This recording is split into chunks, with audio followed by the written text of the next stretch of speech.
Hello everyone. आज हम देखने वाले हैं NGT act, national green tribunal act 2010, राष्ट्रीय हरित अधिकरण। तो वैसे हमने एक्ट्स एंड पॉलिसीज़ की कंप्लीट एक सीरीज स्टार्ट की थी, जिसमें मैंने wild life protection act, environment protection act and biodiversity act, ये 3 एक्ट कवर किए थे, जो आप प्लेलिस्ट में जाके भी देख सकते हो या वीडियोज़ में भी थोड़ा स्क्रॉल डाउन करके आप वहाँ से देख सकते हो। तो जो प्लेलिस्ट में आप देख सकते हो, यहाँ पे 3 एक्ट दिए हैं और आज फोर्थ हम कवर कर रहे हैं, एनजीटी एक्ट 2010। और इसके बाद भी जो सेशंस होंगे उसमें मैं सभी एक्ट आपको कंप्लीट करके देने वाला हूँ। कोशिश करो कि एज सुन एज पॉसिबल वो सभी वीडियोस देख लो, क्योंकि यूपीएससी प्रीलिम्स एंड मेंस में ये काफ़ी इंपॉर्टेंट है। हर साल एक दो तो भी क्वेश्चन हमें कहीं ना कहीं एक्ट्स, पॉलिसीज या रूल से डायरेक्ट इनडायरेक्ट प्रीलिम्स में देखे जा रहे हैं। तो शुरू करते हैं NGT act, but just 2 minute शुरू करने से पहले एक अनाउंसमेंट है सबके लिए। अन अकेडमी सिविल सर्विस चैंपियनशिप होने जा रहा है 17 दिसंबर को सुबह 11 बजे। ये टेस्ट बाकी टेस्ट से काफ़ी डिफरेंट है, तो ज़रूर इसको अटेंड करो, क्योंकि यहाँ पे आपको एक्साइटेड डिफरेंट प्राइजेस भी मिलेंगे और जो टॉप 50 लर्नर्स है इस टेस्ट में, उनको गारंटेड स्कॉलरशिप भी मिलने वाली है। सेकेंड थिंग है कि आप chance to spend a day with the bureaucrat and another counselling session from the top educators, ये भी आपको मिलेंगे। तो डिस्क्रिप्शन बॉक्स में जाके आप, है ना, कोड यूज़ कर लो सुमित के लाइव, और ज़रूर इस टेस्ट को अटेंड करना।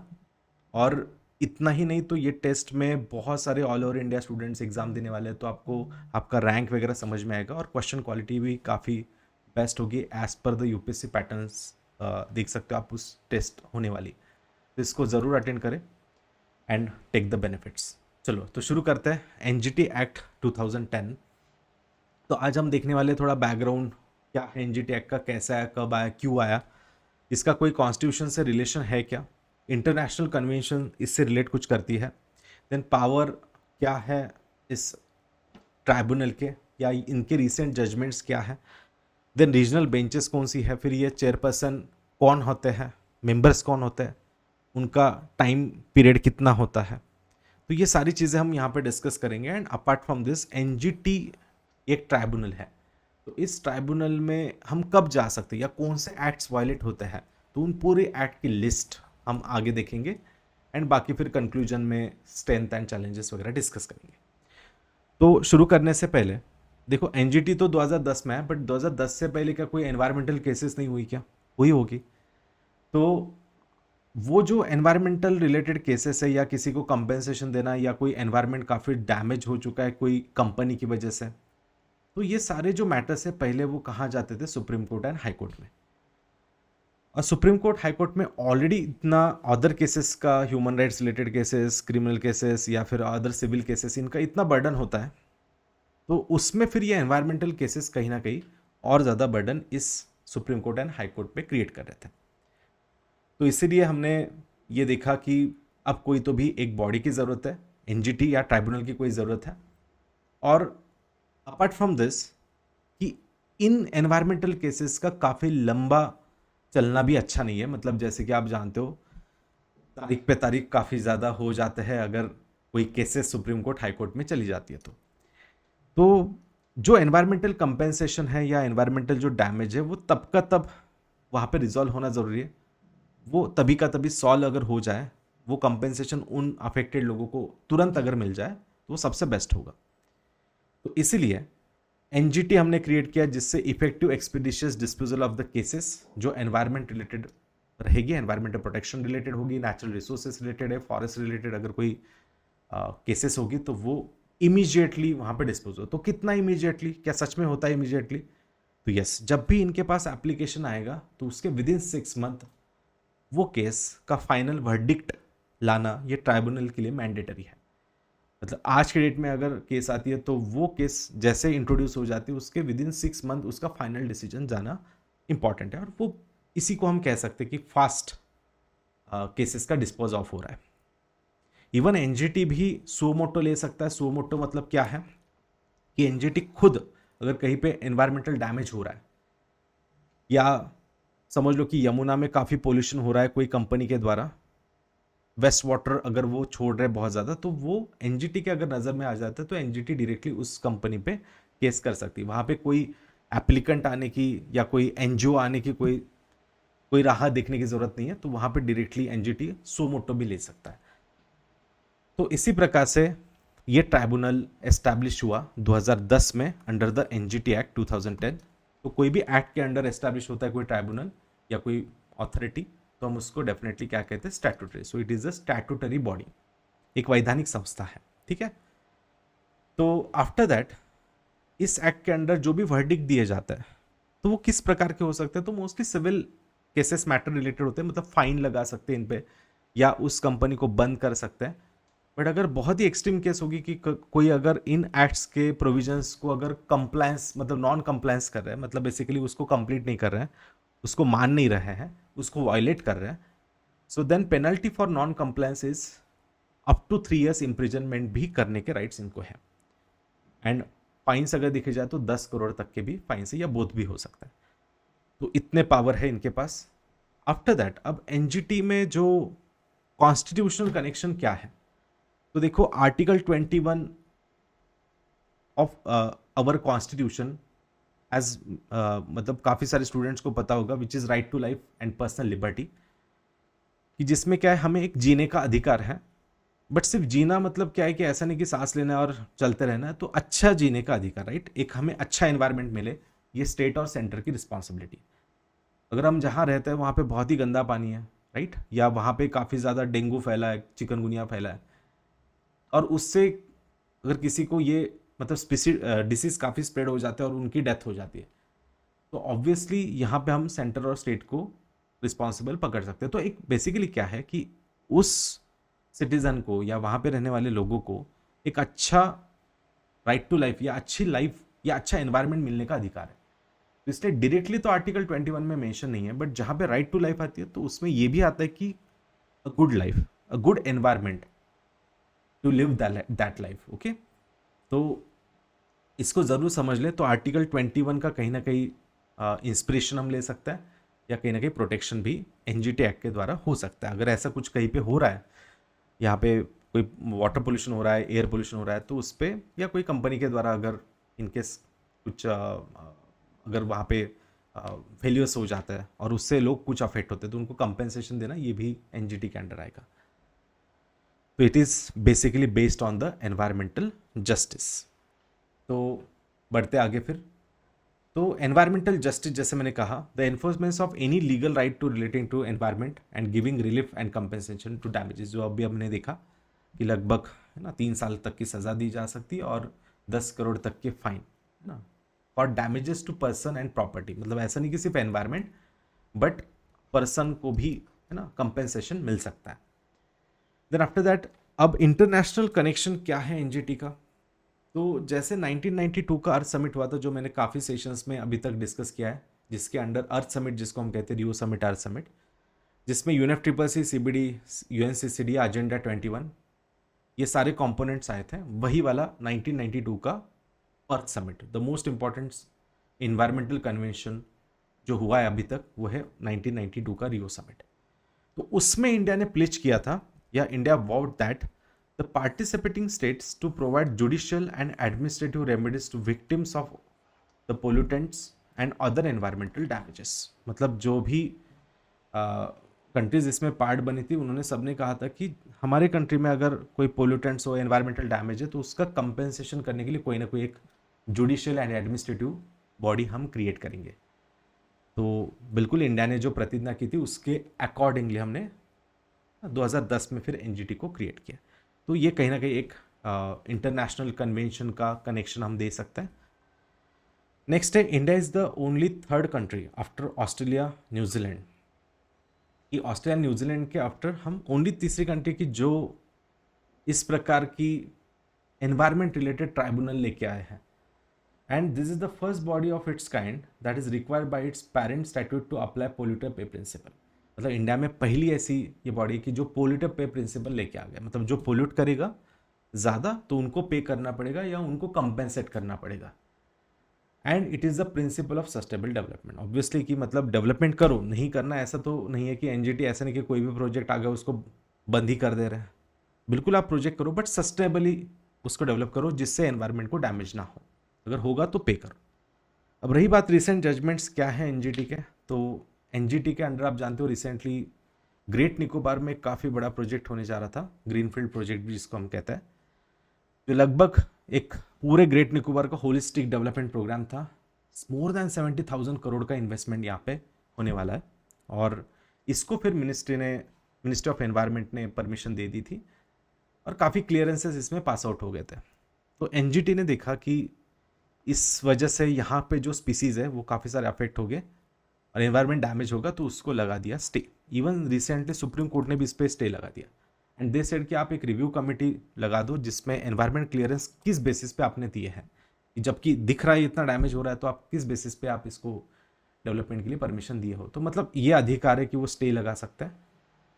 सेकंड, रिसेंटली देखा होगा आपने, आसाम में 2020 में बगजान ऑयल वेल ब्लो आउट हुआ था तीनसुकिया डिस्ट्रिक्ट में, जहाँ पे काफ़ी सारा ऑयल लीकेज चल रहा था ऑयल इंडिया लिमिटेड कंपनी में। तो यहाँ पे देखो NGT orders Oil India Limited to pay 25 crore and a form high level committee something, right. मतलब यहाँ तक फाइन उन्होंने लगाया था। इवन दो विशाखापट्टनम में देखो एलजी पॉलीमर नाम से कंपनी आती थी, और उस कंपनी में स्टीरिन गैस लीकेज हुआ था, 2020 की बात है। तो लगभग 11 से ज़्यादा जो वहाँ पे वर्कर्स या वहाँ के लोग हैं वो उनकी डेथ हुई थी, एंड 5,000 से ज़्यादा लोग यहाँ पे मतलब इंजर्ड हुए थे एक प्रकार से। तो Supreme Court refuses to intervene with the NGT order, है ना, मतलब सुप्रीम कोर्ट ने रिफ्यूज़ कर दिया कि जो एनजीटी का ऑर्डर है वही सही है, वो आप उसको कैरी ऑन करो। तो एनजीटी ने ऑर्डर दिया था कि to deposit 50 crore rupees for the compensation, मतलब 50 करोड़ रुपए आप ना डिपॉजिट कर दो। तो मतलब समझ में आ रहा है एनजीटी के पास इतने राइट्स हैं। इवन सुप्रीम कोर्ट भी कभी कभी इसमें इंटरफेयर नहीं करता है, अगर उनके पास भी मैटर आ गया तो वो बोलते हैं कि नहीं, है ना, एनजीटी का डिसीजन काफ़ी अच्छे से लिया गया है एक्सेट्रा, वो आगे देखेंगे हम। इवन आर्ट ऑफ लिविंग नाम से एक फेस्टिवल हुआ था 2017 में यमुना के आसपास, तो उस पर भी उन्होंने 5 करोड़ का फाइन पेनल्टी वगैरह लगाई थी, क्योंकि वहाँ पे जो डैमेजेस हुए थे। नेक्स्ट है 2017 में देखो ban on plastic bags of less than 50 micron जो है उस पर बैन लगाया गया था। तो मतलब वो भी एनजीटी के ऑर्डर्स के अंडर रेगुलेट किया गया था। इवन तो पॉस्को जो उड़ीसा में एक प्रोजेक्ट बनने वाला था पोहंग स्टील कॉर्पोरेशन का, तो वहाँ पे उन्होंने देखा कि गवर्नमेंट ने बिना कुछ देखे वहाँ के लोगों को कंसिडर किए प्रोजेक्ट रन करवा दिया, है ना, काफ़ी बड़ी स्टील कंपनी है ये। तो radical step, it is considered as a radical step in the favour of the local community and forest, मतलब बहुत ज़्यादा रेडिकल स्टेप था, तो इसलिए इसको स्टे लगा दिया। NGT suspended the order, understood. Even NGT ने देखो ऑल डीजल व्हीकल्स जो है 10 ईयर्स से ओल्ड, तो ये दिल्ली एनसीआर में इनको परमिट नहीं दिया जाएगा, ठीक है, ऐसे भी ऑर्डर्स इन्होंने दिए हैं। तो मतलब समझ में आ रहा है सबको कि एनजीटी के पास किसी को स्टे लगाना, काफ़ी करोड़्स में फाइन लगाना, या उसका कंपेंसेशन उनसे लेना, अगर कोई वहाँ पे फेस्टिवल हो गया कुछ हुआ है तो उसको कंपेंसेट करना कि हाँ इतनी गंदगी हो गई, इसको आप कंपेंसेट कर लो। इवन जैसे अगर काफ़ी बड़े प्रोजेक्ट्स है, इंटरनेशनल कोई प्रोजेक्ट्स भी अगर हो रहे हैं, बट उनसे अगर वहाँ के कम्युनिटी को अगर कुछ अफेक्ट हो रहा है, एनवायरनमेंट को अफेक्ट हो रहा है, तो उसको सस्पेंड करने के, उसको स्टे लगाने के, उस प्रोजेक्ट को प्रोहिबिट करने के राइट तक एनजीटी के पास आता है। तो ये एनजीटी में जो भी अपील हो रही है, स्टे लग रहा है, ये कहाँ पे डिसीजन लेके जा रहा है ना, दैट इज़ वेरी इंपॉर्टेंट। तो इनका हेडक्वार्टर तो वैसे दिल्ली में आता है, बट इनके बेंचेस भी हैं। जैसे सेंट्रल बेंच आता है भोपाल में, वेस्टर्न बेंच है पुणे में, सदर्न बेंच है चेन्नई में, एंड ईस्टर्न बेंच आता है कोलकाता में। तो इसमें से कहीं पे भी एज पर द रीजन, मतलब जहाँ पे जैसा अभी फॉर एग्जांपल विशाखापट्टनम का कोई केस है तो फिर वो चेन्नई में इंट्रोड्यूस किया जाएगा, तो नियर बाय रीजन्स वो हैंडल करेंगे। देन आफ्टर दैट अब ये आता है कि क्या सबको इक्वल राइट्स है, मतलब क्या यहाँ पे हाई कोर्ट सुप्रीम कोर्ट जैसा सिस्टम है कि जैसे कोलकाता एक बेंच है, यहाँ का मैटर पे जो वर्डिक्ट आया, फाइनल वर्डिक्ट जो आ गया, मतलब हाँ ये डिसीजन आ गया कि 50 करोड़ किसी को भरने हैं, तो वो कंपनी उसके अगेंस्ट चैलेंज कर सकती है क्या दिल्ली में या मेन हाई कोर्ट में, या सॉरी मेन दिल्ली हेडक्वार्टर में? तो नो, बिकॉज सबके राइट्स यहाँ पे क्या है, इक्वल है। तो यहाँ पे ये सिस्टम नहीं कि हाई कोर्ट सुप्रीम कोर्ट जैसा सिस्टम नहीं कि हेडक्वार्टर है तो चलो हेडक्वार्टर जाते हैं, अगर बेंचेस ने कुछ डिसीजन दिया है तो बेसिकली सबका अधिकार या सबके डिसीजंस इक्वली पावरफुल है, अंडरस्टूड। तो सबके डिसीजन जो है वो इक्वली पावरफुल है, चाहे हेडक्वार्टर हो या कुछ भी हो ना। तो ये बात सबको देखनी है। अब ये जो डिसीजन दे रहे हैं मोस्टली, मतलब यहाँ पे चेयरपर्सन एंड मेंबर कौन होते हैं, तो मेंबर 15 से 20 तक के मेंबर्स होते हैं जो जुडिशियल एक्सपर्ट्स होते हैं, जिनको मिनिमम 15 साल का एक्सपीरियंस होना चाहिए, ऐसे बाकी मेंबर्स वगैरह होते हैं। तो मेंबर्स से भी ज़्यादा इंपॉर्टेंट है चेयरपर्सन। तो इनका चेयरपर्सन जो होता है रिटायर्ड जज ऑफ सुप्रीम कोर्ट होता है, याद रखें, रिटायर्ड जज ऑफ सुप्रीम कोर्ट, ये एनजीटी के चेयरपर्सन होता है। इनका टर्म होता है 3 साल के लिए and till the age of 65 year.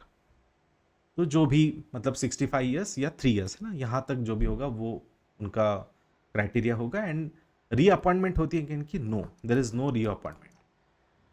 तो इससे फायदा क्या होगा कि सिर्फ 3 साल इनको टर्म निभानी है, तो ये क्लीन डिसीजन दे पाएंगे, प्रॉपर डिसीजन यहाँ पे दे पाएंगे। So that's very important. तो कौन से केसेस अगर वायलेट होती है तो एनजीटी में हम इसको डील कर सकते हैं या एनजीटी में एप्लीकेशन कर सकते हैं। तो there are total 7 acts available over there. So water pollution act, water cess act नाम से आता है। वाटर के 2 एक्ट है, देखो, water pollution act and water cess act. Then forest act, याद रखें, एयर एक्ट है 1981 का। एनवायरमेंटल प्रोटेक्शन एक्ट है जो लास्ट टाइम हमने देखा था। And public liability insurance act and biodiversity act, ये भी हमने कवर किया था। तो इतने सारे एक्ट के अगर प्रोविजंस वायलेट होते हैं तो you can go to the NGT. But क्या इसमें वाइल्ड लाइफ प्रोटेक्शन एक्ट आता है? तो कुछ एक्ट ऐसे हैं कि जो थोड़े फॉरेस्ट एंड एनवायरमेंट रिलेटेड है, बट वो अभी भी एनजीटी के जुरिस्डिक्शन के बाहर रखे गए हैं, जो काफ़ी बार कॉन्फ्लिक्ट कर देता है। वो काफ़ी बार चैलेंजेस में भी माना जाता है कि ऐसा नहीं होना चाहिए, क्योंकि फिर वो वाइल्ड लाइफ प्रोटेक्शन अगर अफेक्ट हो रहा है तो फिर तो आपको सुप्रीम कोर्ट में जाना है। जैसे अभी सलमान खान का केस ले लेते हैं ना, तो क्या हुआ था कि ब्लैक बक को हंट किया था, वॉटेवर जो भी था, तो उसके रिलेटेड मैटर कहाँ चला? हाई कोर्ट में चला, मुंबई हाई कोर्ट में चला, राइट, या सुप्रीम कोर्ट में भी चला। तो वो एनजीटी के पास राइट नहीं आते जब wild life protection act affect होता है, या फॉरेस्ट राइट मतलब जो ट्राइबल्स के राइट्स होते हैं उसका अगर वायलेशन होता है, तो बस इसको बाहर रखा है। उसके लिए आज भी सुप्रीम कोर्ट या हाई कोर्ट ही जाना पड़ेगा। तो याद रखें एनजीटी के अंडर कौन से एक्ट्स आते हैं, तो ये 2 छोड़ के आपको याद रखना है दिस टोटल 7, बस उन दोनों को ऐड नहीं करना है। I hope everyone got this. Then after that next है, आप उसको स्टॉप करके भी बाद में रिपीटेडली देख सकते हो। जो प्रोसीजर चलेगी, देखो, कोड ऑफ सिविल प्रोसीजर होती है ना। So this shall not be bounded by the procedure let down under the given act but guided by the principle of natural justice. मतलब क्या है? तो इसके अंडर जो प्रोसीजर दिया है मोस्टली वो प्रोसीजर फॉलो होती है इन प्रोसीडिंग के लिए, कि कैसे केस आएगा, क्या क्राइटेरियाज है, उसका प्रोसीजर कैसे चले, एक्सेट्रा। बट उससे बाउंडेड नहीं होगा, क्योंकि ये चलेगा नेचुरल जस्टिस पे। तो बेसिकली क्या है कि वो उनके पास जो केस आएगा तो उसके एक जो जज होते हैं या चेयरपर्सन है, तो बेसिकली वो अपने लेवल से नेचुरल जस्टिस के लेवल पे थिंक करके उसका डिसीजन देंगे। Let the other side be heard as well. जैसे हम कहते हैं ना कि नेचुरल जस्टिस मतलब, देखो, नो वन इज जज in his own cause and provide reason for the decision, है ना। मतलब एक नेचुरल जस्टिस क्या हो सकता है वहाँ पे, उस बेसिस पे बहुत ज़्यादा कुछ अलग केसेस को रेफर ना करके एक नेचुरल जस्टिस वहाँ पे दिया जाए। तो देख लेना, it is following the principle of natural justice. Then a civil court, है ना, सिविल कोर्ट्स के राइट है, इतना याद रखें। An order decision awarded of tribunal is a executable as a decree of a civil court, okay, not criminal court, it is decree as a civil court. Then after that अगर NGT का कोई भी verdict आ जाता है, जैसे मैंने बताया ना कि एनजीटी के पास जब एप्लीकेशन आता है विदिन 6 मंथ उनको फाइनल डिसीजन देना है, बट जो भी डिसीजन उनका आएगा तो क्या उस पर आप चैलेंज कर सकते हो? जैसे एलजी पॉलीमर को 50 करोड़ का फाइन लगा है, बट उनको लग रहा है कि नहीं 50 नहीं, मुझे 25 करोड़ ही लायबल लग रहा है, उतना ही नुकसान मैंने किया, तो क्या ऊपर वो किसी कोर्ट में जा सकते हैं? तो yes, they can go to the Supreme Court, but within 90 days. तो याद रखें, Supreme Court generally within 90 days from the date of communication. तो जब भी वो वर्डिक्ट आया था एनजीटी का, उसके विद इन 90 डेज आपको जाना पड़ेगा। 90 डेज के बाद अगर जाते हो तो वो डिसीजन जो एनजीटी ने दिया था वही फाइनल रहेगा। तो within 90 days you can case challenge to the Supreme Court. Understood? So ये थे अभी तक के पूरे प्रोविजंस, क्या है, एक्ट्स कौन से है ना, ये सारी चीज़ें हमने देखी। बाकी स्ट्रेंथ क्या है मतलब एनजीटी की, तो ऑब्वियसली ये एनवायरमेंट रिलेटेड एक क्रिटिकल रोल प्ले कर रहा है, पासिंग स्ट्रिक्ट ऑर्डर्स। जो हमने इतने सारे ऑर्डर्स यहाँ पे देखी, चाहे गवर्नमेंट का 70,000 करोड़ का इतना बड़ा प्रोजेक्ट है ग्रेट निकोबार का, उस पर स्टे लगाया है, राइट। तो मतलब ऑब्वियसली हमें समझ में आ रहा है कि how NGT is powerful and how it is important. It has to reduce the burden of litigation, कि जो सुप्रीम कोर्ट हाई कोर्ट पे बर्डन है तो वो डेफिनेटली कम कर रहा है। And NGT less formal, less expensive and faster way of resolving, क्योंकि विद इन 6 मंथ आपको फास्ट एक्सपीडिशन मिल रहा है, केसेस का फास्ट रेजोल्यूशन मिल रहा है, विद इन 90 डेज भी आप अपील कर सकते हो। तो मतलब एक स्मूथ प्रोसेस यहाँ पे बनी है, तो इसलिए एक्सपेंसिव भी कम हम बोल सकते हैं एंड टाइम भी कम लगेगा। Then after that what are the strength of NGT, जैसे हमने देखा कर्बिंग एनवायरमेंटल डैमेजिंग एक्टिविटी, तो जो भी एक्टिविटीज़ डैमेज करेगी एनवायरमेंट को उनको बंद कर सकते हैं। एंड द मोस्ट इंपॉर्टेंट जो एनवायरमेंट प्रोटेक्शन एक्ट के अंडर एनवायरमेंटल इम्पैक्ट असेसमेंट आता है कि कोई प्रोजेक्ट बनने से पहले, जैसे हमने देखा ग्रेट निकोबार का प्रोजेक्ट बनने वाला था, तो उसको बनने से पहले ही उसका असेसमेंट हम करेंगे, और उस असेसमेंट में देखने को मिल रहा है कि बहुत ज़्यादा एनवायरमेंट लॉस हो रहा है जो रिकवरेबल नहीं है, तो फिर NGT has been playing an instrumental role in ensuring that environment impact assessment is process is strictly observed ना, मतलब EI होना, राइट, ये मिनिस्ट्री के अंडर हो रहा है एनवायरमेंटल इम्पैक्ट असेसमेंट, बट सच में वो EI सही से हुआ है ना, तो ये कौन चेक करेगा, तो ये चेक करेगा एनजीटी, अंडरस्टूड। तो इतने लास्ट चेक पॉइंट हम बोल सकते हैं, लास्ट रिजॉर्ट बोल सकते हैं कि हाँ ये जो प्रॉपरली चेक कर रहे हैं कि वो प्रोजेक्ट सही होगा या नहीं होगा। जैसे और एक स्ट्रेंथ में हम बोल सकते हैं कि ये फिर से रीअपॉइंटमेंट होता है क्या, no, there is no reappointment of the chairperson and any member, and that's why they are likely to deliver judgments independently without, है ना, coming to pressure from the any quarter. जैसे मैंने कहा कि है ना 3 साल ही सर्व करेंगे, तो उनको पता है कि रीअपॉइंटमेंट वगैरह नहीं है, तो वो अपना बहुत एक क्लीन डिसीजन दे सकता है। बस इतना है कि, है ना, चैलेंजेस में हमने एक देखा कि इनमें forest right act and wild life protection act नहीं रखा है, जो कि एक काफ़ी बड़ा इशू काफ़ी बार क्रिएट हो जाता है कि फिर अगर कोई वाइल्ड लाइफ रिलेटेड अगर कहीं क्राइम होता है तो फिर उसको आपको सुप्रीम कोर्ट हाई कोर्ट में जाना ही पड़ता है, और वहाँ पे काफ़ी सारे टाइम लग सकता है इस चीज़ों के लिए, राइट। तो इसको बस एनजीटी के बाहर रखा है, बस इतना याद रखें। बाकी अदर भी चैलेंजेस है कि जैसे ऐसा बहुत बार कॉन्फ्लिक्ट होता है कि आर्टिकल 226 भी उन्होंने क्लियरली मेंशन नहीं किया कि हाई कोर्ट जा सकते या नहीं जा सकते, इससे कहीं ना कहीं एनजीटी और हाई कोर्ट इसमें प्रॉब्लम क्रिएट हो जाता है। Then decision of NGT have also been criticise and challenge due to their ना repercussion on economic growth and development.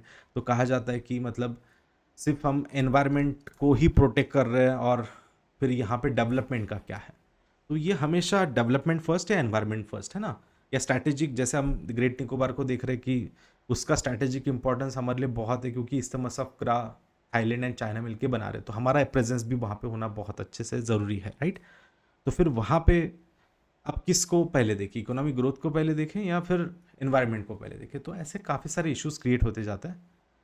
But ये सारी बातें हमें कहीं ना कहीं कंक्लूड करनी होगी। So there is a need for more autonomy and widen the NGT scope, जो एनजीटी का स्कोप वो बढ़ाने की ज़रूरत है, और इन पे भी कहीं ना कहीं लोड आ रहा है, यहाँ पे भी बेंचेस लिमिटेड है जबकि केसेस काफ़ी सारी है, तो वो ब्रॉड करना, एनजीटी का स्कोप ब्रॉड करना, ये आज के डेट में काफ़ी इंपॉर्टेंट है। तो ये सब हमने आज देखा है कि बैकग्राउंड क्या है आज एनजीटी के एक्ट में, और इसका आर्टिकल 21 से कैसा रेफरेंस है वो भी हमने देखा। इंटरनेशनल कन्वेंशन 1992 का अर्थ समिट वो हमने देखा, उससे कैसे हमने वहाँ पे प्लीज किया था कि हम भी हमारे कंट्री में ऐसे कुछ जस्टिस रखेंगे, एनवायरमेंटल जस्टिस वाला एक प्लेटफॉर्म रखेंगे। पावर एंड रिसेंट जजमेंट्स हमने देखे इंपॉर्टेंट। देन रीजनल बेंचेस हमने देखे कौन से है, 5 दिल्ली और बाकी 4 बेंचेस, वो भी आप देख लेना बाद में। चेयरपर्सन हमने देखा है ना, रिटायर जज चेयरपर्सन होते हैं, रिटायर्ड जज ऑफ द सुप्रीम कोर्ट, तो वो हमने देखा। एंड बाकी फिर लिस्ट ऑफ एक्ट जो टोटल 7 एक्ट थे इसमें, वो हमने देखे, राइट। तो this is all about the NGT act, तो सभी इसको थोड़ा अच्छे से देख लो। एंड बाकी जो अगर डिटेल सेशन आपको काफ़ी और भी देखना है, तो अभी हमारी सीरीज़ भी चल रही है, मैपिंग वाला भी सीरीज़ हम अभी कंडक्ट कर रहे हैं। Then after that last 6 month current affairs हमारा चल रहा है, तो आप अनअकैडमी ऐप डाउनलोड करके वहाँ पे मुझे फॉलो कर सकते हैं, और वहाँ पे पूरे सेशंस अभी आप फ्रीली एक्सेस भी कर सकते हैं। If you want to take the subscription, they you can use the code Sumit K live to get the up to 50% off, ठीक है। तो आज के लिए इतना सफिशिएंट है। नेक्स्ट सेशन में हम आगे का कुछ एक्ट देखेंगे, मैं आपको ज़रूर इसका वीडियो आने वाले 3 से 4 दिन में प्रोवाइड कर दूँगा, ओके। तो please like the video and share your comments also. Thank you all of you, thank you.